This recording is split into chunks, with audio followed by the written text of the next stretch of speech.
But on World AIDS Day in 2012, we did come out with the PEPFAR blueprint. And that's what I'm going to walk you through today, looking at the 4 roadmaps: saving lives, smart investments, shared responsibilities, and driving results with science. So the roadmap for smart investments, it can be summed up to saying, go where the virus is and use your money wisely. And science has brought us to the point where we actually can call for an AIDS-free generation. And it is science that will underpin all our efforts to achieve this goal. Dr. Ryan mentioned and highlighted the imperative from Secretary Clinton to go where the virus is. So what I thought I would do is just focus down on that aspect of combination prevention, which is really about thinking through what this is going to mean for key affected populations. And I think it's worth doing that because it is, for all of us, I think, a major concern that some components of the epidemic, for example, the injection drug use-driven epidemics of Eastern Europe and Central Asia, are not going on the trend we want to see, but are, in fact, seeing expansions. And that is true for men who have sex with men in high, middle, and low-income countries, and, of course, unfortunately, in our country. So I think combination prevention potentially is going to be a critical part of the response for key populations. So I'll be talking about one of the interventions that was highlighted in the previous presentations, that is voluntary medical male circumcision.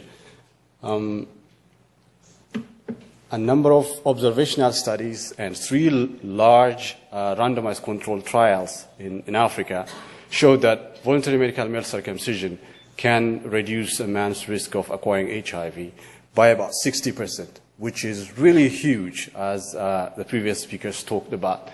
Not only that, unlike many other studies, outside the study, as a follow-up, we've seen that that benefit has actually been maintained, or in some cases actually was much higher.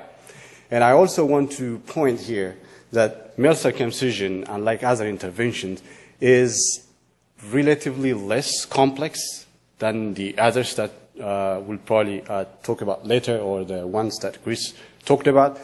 You'll have an intensive phase of implementing this program, but it is short-lived. But the benefit is lifelong.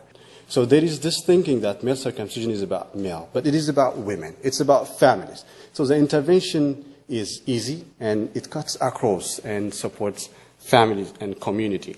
I would like to thank Jhpiego for this opportunity. For us, talking of elimination of mother-to-child transmission of HIV is the beginning of the end of HIV/AIDS. Definitely, what we call MTC elimination is in the center of our response in terms of getting to an HIV/AIDS free generation. I'd also like to take the opportunity to thank PEPFAR for the collaboration and support that we are receiving from them in terms of moving forward, especially in the 22 priority countries where HIV/AIDS and especially mother-to-child transmission is still a public health issue.